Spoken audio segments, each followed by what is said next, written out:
So a few weeks ago, I flew across to Japan to play Pokemon cards. And while I was in Japan, I bought a lot of stuff. I bought a lot of merchandise. I bought a lot of figures. I bought a lot of Pokemon cards too. Now, when I travel overseas, I usually don't take a binder. I take like a deck box with cards in top loaders.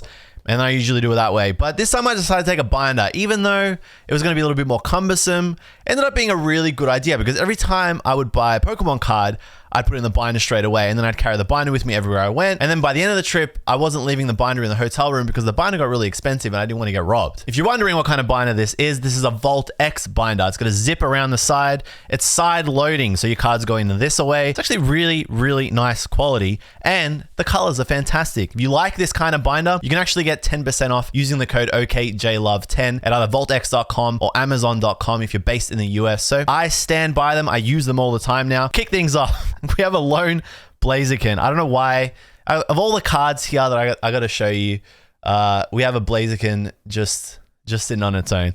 This is a Corki Saito illustration, and this is from, obviously this is like a Gen 3 card, so it's from the Ruby Sapphire era of Pokemon cards.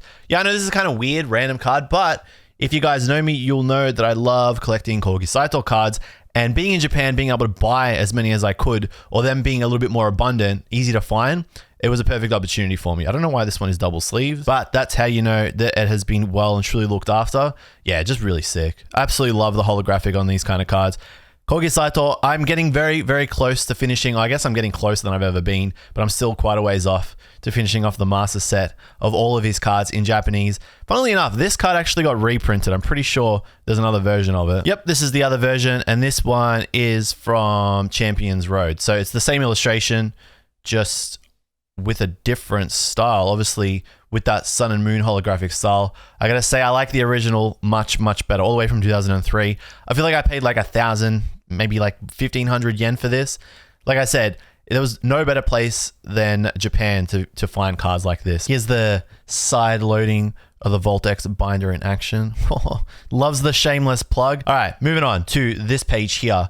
And you'll see I have a lot of Corki Saito. Don't worry too much about these. These are cards from a different video. That video is coming later. I have some more Corki Saito cards here from that Ruby Sapphire era. Just going back to the early 2000s, mid 2000s there. A whole bunch of them. And it was so sick. Like I said, there was some stores that I'd walk into and there would literally be just walls and walls in cabinets of these cards. Like so much easier to find than trailing all the way through eBay and hoping that you can find a card. Look how good the hollow, man. The hollows on these, they go so hard. I don't know how many swirls I got here. It's just so much easier to find these cards in good condition when you can expect them for yourself rather than, you know, just praying that whatever you get off of eBay is actually in good nick or not. Heaps and heaps of Delta Species stuff too. I never was a big Cradley fan, but you know what? Kind of growing on me. Not as big a fan of this hollow. I think most people prefer that old WOTC style, early 2000s style of hollow over the newer style, the style that came in the mid 2000s, but still really cool. I got a lot of Delta Species cards too. Looking through these cards again, I had a really good time. Like I said, I was like a kid in the candy store. I was just sifting through cabinets, just spending like, 10, 20, 30 minutes at a time, just trying to find all the cards that I was going to pick up. And then the wallet came out, and we don't talk about what happens after that. Things get expensive really quickly. Like when you're buying like a lot of small cards, when you're buying like a lot of 1,000, 2,000 yen cards, it feels like, yeah, I'm picking up some bargains. I'm getting some deals. No.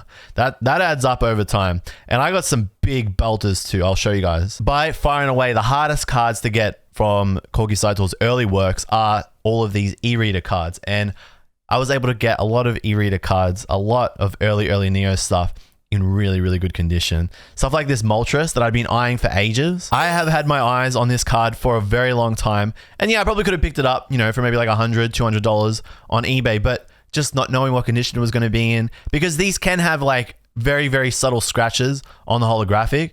It just scared me. I just was like, you know what? I'll get to Japan eventually. I'll get back there and I know that I'm going to find these on the shelf. And I did. I think I paid about like 9,000 yen for this, which feels like it could have been a little bit more. Maybe if I'd shopped around a little bit harder, I would have found it a bit cheaper. But considering the condition it's in, because one of the hardest things with these cards is finding them with a decent back. You'll find there's like a lot of whitening on the back of them, but this is basically perfect. I'm not going to grade. I mean, there's kind of like something there, but for what's going to be a binder collection, it's totally fine. I'm not going to grade them because then I'm going to have like cards awkwardly in slabs when I want them in the full binder. I get excited when I look at E-Reader stuff, especially the hollows, especially for cards that I've had my eyes on for ages. There's actually one card on both of these pages that isn't by Corki Saito, and that's this one here. That's the Typhlosion. And if you've got a keen eye, you'll know why I would have picked this up. This is actually an error card. It's kind of a bit of a subtle error. I'm pretty sure most people know what kind of error this is by now. It's the attack. So the card is actually correct, but this is the corrected version of which there are fewer printed. The original print just said 60, but the attack is supposed to say 60 plus. So the corrected version of this card is actually the rarer version. And again, this was just sitting in a cabinet in really, really good condition. There are no scratches on the holo. It is basically immaculate. It's so, oh man, I love looking at the holos on these. It just hits different. There's no whitening on the front, which is incredible. And as far as I can remember, the back was really, really nice too. Yeah, the back is fine. The back is totally chilling. There's kind of like a little subtle mark there. So okay, big whoop. There's like a little tiny mark. The front of this looks insane. It's going in the binder at 9,000 yen. That is a certified bargain. I felt like in Japanese card stores, sometimes they didn't know what they had, which sounds weird. I just felt like some stores didn't know what the value of the cards they had was. Even though they knew like this was marked as the corrected error version or the error version corrected, like they knew that this was a little bit rarer than the normal print. They didn't really price it accordingly. I feel like it should have been more, but I'm not complaining. I'm telling you, I cannot get over how good the condition of these cards are. And it just looks so good. So good. I'm so glad that I was able to pick these up. I feel like I paid like 4,000 yen. This is one of the cheaper E-Reader holos or Corki Saito holos. It is one of the first like 5 or 10 cards that the legend, the master himself illustrated. It's a little bit off center. I don't really care. To be able to just pick it up in perfect condition though, so good. Like this is immaculate. The centering is a bit off, but apart from that, the condition of it is perfect. And just look at that holo. Like I feel like we could just look at this. I gotta stop saying it because it's probably getting a little bit annoying. But man, it looks so good. Can we do one more? I feel like we can. Let me just relive the magic one more time. This is the dugong, and I like this because the blue is just so strong. It's just like a strong, striking blue. Water type Pokemon always went really well with the yellow borders. Dugong, no exception. And with that holo, oh, it's so good. It's delicious. Actually, I didn't notice if any of these have swirls on them. So I don't think I really got lucky when it came to the swirls.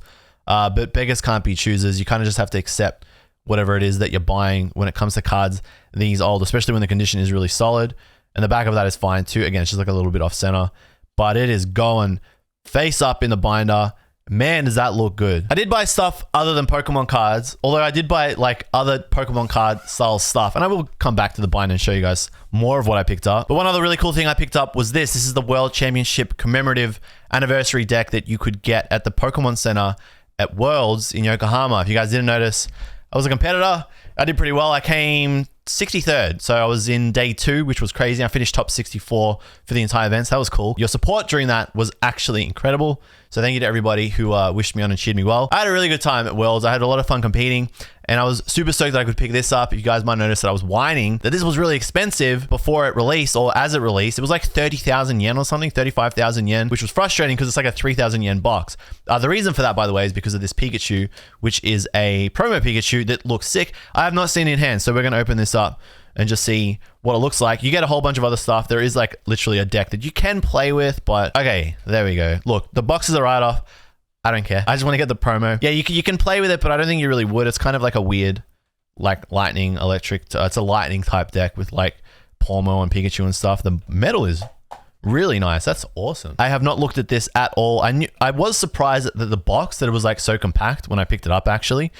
You could get one the second you walked into the Pokemon Center. So they gave you a ticket and they were like, here's a ticket, take this to the front to get your deck box. So it was like, cool. As soon as you got in, you knew that you were going to get it. The deck box is really cool. I feel like I'm going to use the deck box because it just feels so nice, especially because it's metal. Usually Japanese deck boxes are plastic. Okay, I got to be careful with this because, hey, you get some sleeves. Hey, the sleeves are really nice too. Hey, cannot go wrong with Japanese sleeves. They are, I'm not going to say anything more about Japanese sleeves. They're just the next. Okay, moving on. All right, so here we go. Okay, so the Pika is front and center. Awesome, that's cool. That's what we like to see. Can I open this up without wrecking it? Yes, I can. There is a little thing, whatever that is. And yeah, we're in business and we're cooking with gas. All right, here we go. Let's go, baby. I'm not really too interested in the rest of the cards there, so we're going to do that, and then we're going to do this. Okay, so here it is. Wow. The Scarlet Violet holos, especially for these cards that are kind of like special illustration rares or special art rares, are really nice. This one is by Kantoro. They're a relatively new artist. I think they started in the last year or two. That is so sick. The glitter on these is just incredible. Yeah, that's awesome. That is going straight into the Pika binder. You got the stamp there as well, World Championships 2023. Obviously, Miraidon and Koraidon. So they usually release a promo like this once per gen. I can show you some of the other ones. That's really nice. I'm glad I was able to get this without having to pay. Oh yeah, the back is fine. The back is chilling. Yeah, I'm really glad I was able to get this without having to overpay. Paying 3,000 yen feels very good, man. As a player, I was just really worried that I wasn't going to be able to get one because I'd be competing at the event. And it was kind of frustrating to look from the sidelines as people were just mopping these up. I've seen some reports of people on Twitter, Japanese scalpers getting like 50 to 100 of these boxes. Yeah, whatever. You can keep it. I got what I needed. I'm chilling. Cool thing about the rest of the deck is that all of these cards are reverse holos. So I guess if you're a very dedicated and avid Japanese Pokemon card collector, you've got an extra rarity type that you're going to have to collect if you want to get some of these, like the Wattrel, the Palmo. Yeah, it's actually kind of painful for you guys. I don't think I've ever really put this binder in a video before, but this is my Pikachu card binder where I just basically put all my really cool Pikachu cards. And there's a lot of different Pikachu in here.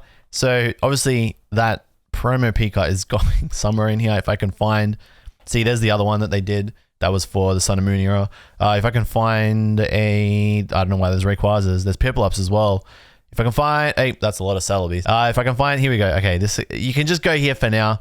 Hey, there's another Pikachu. You can go here for now, and we'll organize this properly later on. Okay, cool. One other awesome thing that you got, this was in the competitors kit, is this ramen bowl. How cool is this? I felt like wholesomely surprised when I received this. So you could only get this if you managed to qualify for the World Championship. This was in the World's competitors kit. It's literally a ramen bowl. This is going to be one of the coolest Pokemon items that has ever been created. Holy, like, are you seeing this? It's a bowl with World Championships 2023 decorations all over it. Yokohama, Japan 2023. Blues, this shade of blue is beautiful. It's got like a Pikachu, Quaxley, Fuecoco, and Sprigatito. This is so cool. This is easily, I was like, oh my God, we get a ramen bowl. And I think we only found out on the Thursday as well when we went to pick up all the stuff. So I think out of all the stuff I got from Japan, this is by far the coolest. All right, I reckon we go back to the binder because there are still a whole bunch of cards for me to go through here. One of the really cool cards, you might be like, oh, this is on a holographic. So like, is that even that cool? Yeah, it's pretty cool. This is a Dratini illustrated by Koki Saito. So this is what's known as a T promotional card. This is a promo. They're released with a magazine called Pokemon Card Trainers in Japan. So the only way to get this card, and I don't know why I put these cards in like hard sleeves. The only way to get this card was through that magazine and the promotion that ran at the time. So yes, it's a non-holo, but it is still a very nice, very old school style illustrated by Kogi Saito of Dratini, and I had to add it to the collection. I paid about 3,000 yen. One really cool thing here is the promo stamp. It doesn't, usually they just had like a black star back then, and it would say promo, but you got this cool trading card as the stamp. So it is a promo, but it's not the kind of promo that we're used to seeing with the black star. It's just like a cool little quirk. One thing that I was saying, and a reason why I bought a lot of VS cards, and you'll see the VS cards in a minute, is because I feel like back then, like Pokemon cards were just an aesthetic. I know that sounds kind of cringe to say that, especially because it's like Japan, but that early 2000s era of like art design, graphic design, especially when it came to Pokemon cards, I don't know. It feels like an aesthetic. It was just like a different vibe. Maybe that's why the e-reader stuff kind of sings to me so much. Is that it calls from a different era, like an era that just felt a little bit more mysterious. I don't know how to explain it. Another card I picked up that I thought was really cool was this Ampharos. So moving into some Diamond and Pearl stuff. Ampharos is one of my favorite Pokemon. I do love me some Amphy. So when I saw this was an instant pickup, not just because it was Koki Saito, but it was one of the few early cards that I found probably in Tokyo. Now, a lot of my pickups came from Osaka. Obviously, I was in Tokyo first because of Worlds in Yokohama. So once Yokohama ended, I went back to Tokyo. I was doing a lot of shopping in Akihabara. But yeah, this was one of the first pickups that I found, and I just absolutely love it. These early Koki Saito illustrations. I mean, I love all his work, but these are sick. And the back is fine. Everything about this. I mean, look at this. You know how hard it is to find these? Like, if you're trying to buy these online, it is extremely, extremely difficult to find them in good condition. So I was really stoked with the Amphy. I don't know. It just made me happy. There's a story behind all of these cards. Each of the cards I bought, I remember the store that I was in when I got them, and I could tell you all the cool things about it, but I'd be here forever. This actually was the only modern card that I picked up. It was the Dendra. Don't ask me why. It was like 6,000 yen and I saw it and it's in good condition. I mean, we can have a look at it. But yeah, I just had absolutely no major interest in buying modern cards. I feel like this was the only modern card that I bought while it was in Japan. Modern was really overpriced. Like a lot of the modern cards in card stores, it just didn't feel like the time to buy them. And because I was finding so many other cool bargains on older cards that I'd had trouble finding for such a long period, it didn't make any sense to pick up anything that had just come out within like what? The last 12 months or so, when I can easily just pick that up online. That's not to say that I'm not interested in collecting modern anymore. I still obviously collect modern, but it just doesn't feel like the time for it. I feel like I have time to breathe when it comes to anything that's come out in like the last 6 to 12 months. These cards I didn't buy in Japan. I actually took them to Japan to trade or to sell. And I did trade and sell a whole bunch of cards, but stuff like this I kept because the value that I was getting for them just didn't feel good enough. Like I was offered 10,000 yen for the TV reporter, which, come on, man. And I think the Glaceon VMAX, I got offered like 60,000, 50,000 yen. At that point, it's just like, I may as well hold on to it. Now, you may have noticed some of these cards here, the VS cards. I went kind of crazy picking up VS cards. So got some non-holos here. We do have Lance's Dragonite, so there's no holo to show there, but let's have a look at it anyway. So all of Lance's Pokemon in the VS series or the VS set, VS expansion, whatever you want to call it, all of Lance's Pokemon are illustrated by Ayakusabe. And this is some really early works from Ayakusabe. So it's just cool to see this like for real rather than looking at an image. I know these cards, I mean, the Dragonite isn't super rare. The Charizard is the most sought after for obvious reasons of like the non-holo cards from the VS. But man, this is in like extremely clean condition. And it's kind of why I went on such a spree picking these up whenever I could, because I feel like it isn't every day that you will find cards like this in the condition that they are for the prices that you were paying. I feel like I paid like 2,000, 3,000 yen for this. So an extremely solid price. Honestly, I feel like it should be worth more, but I'm not going to get into that too much. One other card on this page that is from the VS era and I thought was a cool pickup was Karen's Tyranitar. This was actually one of the last cards that I picked up. I went back. I couldn't stop thinking about this. Okay. So I saw this in a store and I said no. And then 2 nights passed and I was like, I can't handle this anymore. I have to go back and pick it up.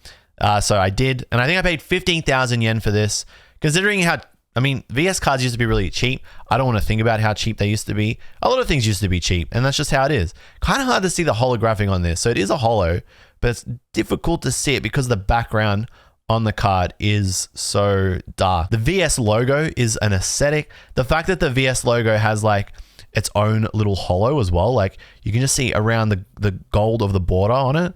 It's like this extra little touch that I think is super cool. The front of that card is basically immaculate. The back of it is chilling too. This was a good pickup. So I'm pretty happy with this. I'm pretty happy with a lot of the cards I bought. Some of the other Diamond and Pearl or Platinum era pickups I got here. You can see the LVX cards, which I think are really sick. I like the full holographic on these. So these were the cards that I felt like were the hardest to find in decent condition. Anything from like the Diamond and Pearl, Platinum, Black, White era of cards just felt a little bit trickier to find in decent condition without having to pay like significantly more. I think off the top of my head, I paid about like 6,000 to 7,000 yen for this card.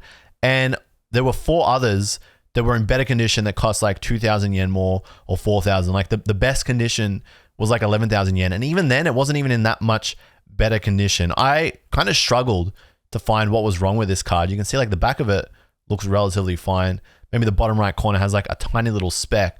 But apart from that, it's fine. And again, there were some stores where it just was kind of like awkward. It's like, why is this card so much cheaper than the others, but the condition is good? And I was looking at it with pretty stern eyes. We found like the gold, like the ultra rare Mewtwo and Mew GX from Tag Team All Stars. GX Tag Team All Stars. Man, feels like it's been a while since I've mentioned that card. We found it for like 11,000 yen. That's normally like a 30,000 yen card. And I even asked the dude at the store, I was like, what's the fault with this card? And the others that were with me were like, no. Like, why did you ask that? Now they're going to get sus.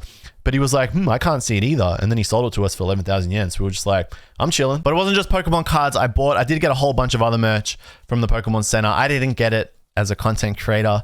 I should make that joke. I know there was a lot of people that were really upset about that. Seemed like kind of weird thing to get upset about because there was a lot of stock at the Pokemon Center and it wasn't content creators that got invited there by Pokemon that bought everything. There were other groups of people that bought everything. And man, have I got some stories about some of those groups and some of the stuff I saw. So I wouldn't be quick to go and chase after like the content creators that posted their swag or their haul that they got on the Wednesday, because we all got in there as a player, as a competitor. We all got into the Pokemon Center. It was chill, and it definitely wasn't content creators that made that harder. These are collectible coin damage counters and V-Star markers. This was one per person. So again, you got a ticket when you walked into the Pokemon Center. They were like, when you go to the counter, you can pick these up. You've got the Yokohama or like the Lapras one. Wait, Lapras, yeah, and Lugia, duh.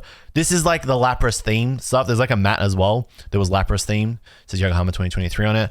I don't know if I'm going to open these. I feel like I'm not. Especially considering these are rarer than anything else that was one per person. And the reason why I say that is because I went into the Pokemon Center again on the Sunday and they didn't give me tickets for these, which meant that they were sold out. But they did give me tickets for the Yokohama deck. So I was able to get more than one Yokohama deck. I wasn't able to get more than one of the dice set.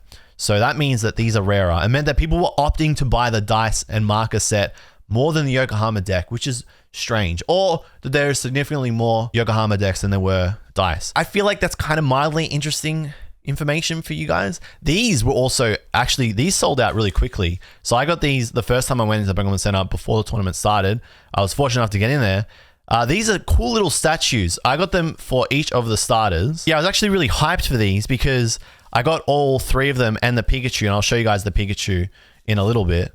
But I was worried that they were going to get damaged when I brought them home. I did hear reports of people saying that the Pikachu that they bought was damaged, but mine, everything looks to be in pretty good order. These are so cute. They're very colorful. I'll tell you right now, I know you're looking at them through the camera lens, but in front of me, they look very, very high quality, especially for the price you paid. These are solid, and they're just like a cool memory from Worlds. That's why I was like, I'm going to pick them up. So you had all three starters and you had this Pikachu figure, but Pikachu isn't making that pose. Pikachu actually has a bowl of ramen on their heads. That's kind of cool. I did see, again, people were saying that the chopsticks were getting damaged or that they bought them and the chopsticks were already damaged. So I feel like if you were able to buy this and you got it in good condition, it hasn't been damaged. Yeah, I feel like these are going to be quite sought after because they're not plastic. They're like actual statues. I don't know what material that is. I feel like someone's going to be like, duh, it's obviously whatever material, vibranium or whatever the hell it is. I don't know. I don't know what material this is. I like it. It's ceramic. Let's go with ceramic. This thing was sick. I was so excited when I saw this in the center. It's a Nintendo Switch case, which I know seems like kind of lame to be super excited about. But look at this thing. Look how vibrant that green is. This is popping out at you. It feels nice. It feels like if you actually did take it out of the house though, and you like put it in your bag, it would get like damaged really quickly. But this was sick. Look how it's sturdy and robust. And you guys know that I love things that feel sturdy and robust. And if you don't think that was cool, check this bad boy out. This is the Switch case that you got as a competitor. I felt very, very special. I felt so special. I felt so special whenever I got the competitors kit stuff and I looked at it. I think I like this one more because I love this shade of blue a lot. It's pretty much functionally the exact same thing. They're both by Hori. They have that weird Hori smell. But yes, this was very cool. I was very excited about that. Okay, I hear you. Back to the cards. What other cards did you pick up, JLUV? We went through this page. This page was stuff that I was going to trade, but I didn't. This was a cool promo of Luffy that you got when you bought Shonen Jump. There were a lot of Worlds competitors that were super, super excited about this being released at the time that we all got there, because I think the episode where, I shouldn't really spoil it, but there was a particular episode of One Piece that came out the weekend that we all got there. And if you bought Shonen Jump, which was like, what, $3 at a Konbini, you got this promo. It was actually pretty funny. One of my competitors during day one was using this card as their V-Star marker. Okay, this next page is sick. Went into one store and they had a whole bunch of these E-series, all this early Neo stuff, just sitting in a box, sleeved, so they were in good condition at like 400, 300 yen per card. Yeah, this isn't even half of it. One of my mates, Blendy, who edits for the channel sometimes, has got the rest of those cards because I was like, hey, are you going back to that store by any chance? If so, could you please buy more of those cards. So this is just what, 2 pages of it? I don't know, man. I felt like a Kinder Candy store. You guys that have been collecting vintage for a long time, because I traditionally have not collected it because it's so expensive outside of Japan if you want to get it in good condition. You guys are like, yeah, whatever, not a big deal. But for me, being able to just see these cards in front of me in the binder, I'm going to have such a good time sorting them all out. It just feels good. I did pick up some other holos, and you guys might have seen this if you were following on my Instagram story. But yes, I did get a few more VS holos throughout the trip. I did get some really cool cards like this. Typhlosion, one of my favorite, I think arguably my favorite fire type Pokemon. And also this Magby here. I don't know what it was about this Magby. I saw it in Nakano Broadway and it was just calling to me. I don't know what it was. Maybe it's because this one is illustrated by Mitsuhiro Arita. Maybe that's why it was calling to me, but something about it. I think because it's got a blue background and it's a fire type and the holo on it just like hits that extra little bit different. Yeah, this was a sick card. Like I said, I saw it on the shelf. It was in good condition. Magby's a cute Pokemon. It's by Mitsuhiro Arita. Say less, fam. You know, at that point, I was just like, less than $50, I will take it. Back of it is in perfect condition. I don't know. It's just something about this was just like, I couldn't walk out without buying it. The reasoning behind picking this one up, a little bit more obvious. Again, Typhlosion, one of my favorite Pokemon. Anything Gen 2 just gets me going. And it's just another sick E-Reader holo as well. So all the stars kind of aligned there. The artist who drew this card doesn't actually draw Pokemon cards anymore. And they didn't really draw cards past like the EX, like Fire Red and Leaf Green era.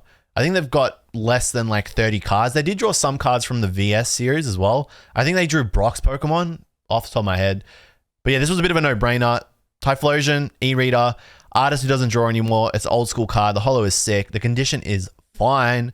Yeah, this was another one where I was just like, I didn't come to Japan wanting this card, but now that I'm here and I see it on the shelf, and there were a lot of other cards like that. Let me tell you, anytime I saw any E-Reader holo, any E-Series holo, I was just like, if I had infinite money glitch, I was buying out the entire store. I had to say no to a lot of cards. It was quite painful. I feel like I'm getting caught up. Anytime I see an E-Reader holo, I'm like, pause. We have to talk about this a little bit more. There was some other wild pickups. Like, I think everything on this page, I paid less than like 2,000 or 3,000 yen for. Maybe the Politoed was a little bit more expensive. Anything EX was actually quite pricey. So if you were like going after EX cards, but even then I was going after VS cards and most of them were expensive too.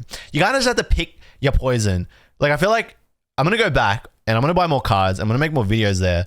I feel like you have to just like pick what it was that you're going to get. Otherwise you're just going to get everything. And for me, it was E-Reader and anything from VS. I did dabble a little bit in some other stuff. I managed to pick up this promo Umbreon by Koki Saito, and I was a little bit annoyed because I did find it in a store later on in better condition for like 3,000 yen more. I paid like 9,000 yen for it, but you can't win them all. Like, ultimately, the condition of this isn't too bad. It's just got like a little bit of awkward whitening around some of the edges. It is a promo, so it came in like a plastic, you know the ones that come in the ETB. You know the ones on the little plastic sleeve. You got to open it up. Yeah, there's like some whitening around like the corners and the side there in the top corner. Whatever. Like you couldn't win them all. That was the other thing. It's like there were some cards where I was like, oh, I'll come back and I'll buy that, or like I'll find that later and it'll be cheaper. There was one, for example, it was Sizor from VS, but it was the promo, and I saw it in a store for 3,000 yen, and I was like, I've literally just started shopping for the day. You don't buy the first thing you see in Japan. That's like a general rule, unless it's like a Grail card and it's like a really good price. I'll come back later. I came back an hour and a half and it was gone. And the only other store that I saw it selling it was selling it for 6,000 yen, and the original store was selling it for 3,000 yen. So we had to take that L, which was a little bit frustrating. Whole bunch of VS cards. Man, I kind of want to go back and talk about some of these holos. The Politoed, I did touch on a little bit and it was really cool. I just would be here forever. I think there are some other, I got like a lot more. So there's like, this is just a taste of it. I got some packs as well, which was wild. Yeah, baby. I hit the mother load. 3 booster packs loose of Ruler of the Black Flame. I could have got more. I could have gone to the Pokemon Center in Osaka and maybe got like 5, but I don't know. I didn't really feel like lining up all day or like 30, 40 minutes just to get 5 packs. So I got these over the course of 3 different trips to 3 different 7-Elevens. And I guess this is the first like Scarlet and Violet pack opening I've done in like the last like 4 or 5 months. Sheesh, on the channel. I did open a bit Obsidian Flame, so That technically counts. Lovely Togepi. That Togepi is actually bussin'. And we got a nice Umbreon. The Umbreon art in this set is actually really, really cool. So, I don't know. I feel like it should have been a rare. Taking me back to the Sun and Moon days. All right. Pack number 2. What's cooking in this bad boy? Hopefully, you know, it would be sick if we did manage to get an SR. One of my buddies actually got the Charizard Special Illustration rare from 5 loose packs. Some people have all the luck. Why do good things happen to bad people? Again, no rare there. So that's a bit of a disappointment. Can we get it on the 3rd? I'm feeling... You know what? Historically on the channel, we haven't really been lucky or like crazy. Actually, I shouldn't say that. I've been pretty decently lucky because I haven't really been lucky when it comes to pack openings lately. That's why I've been buying singles, because at least you can make your own luck there.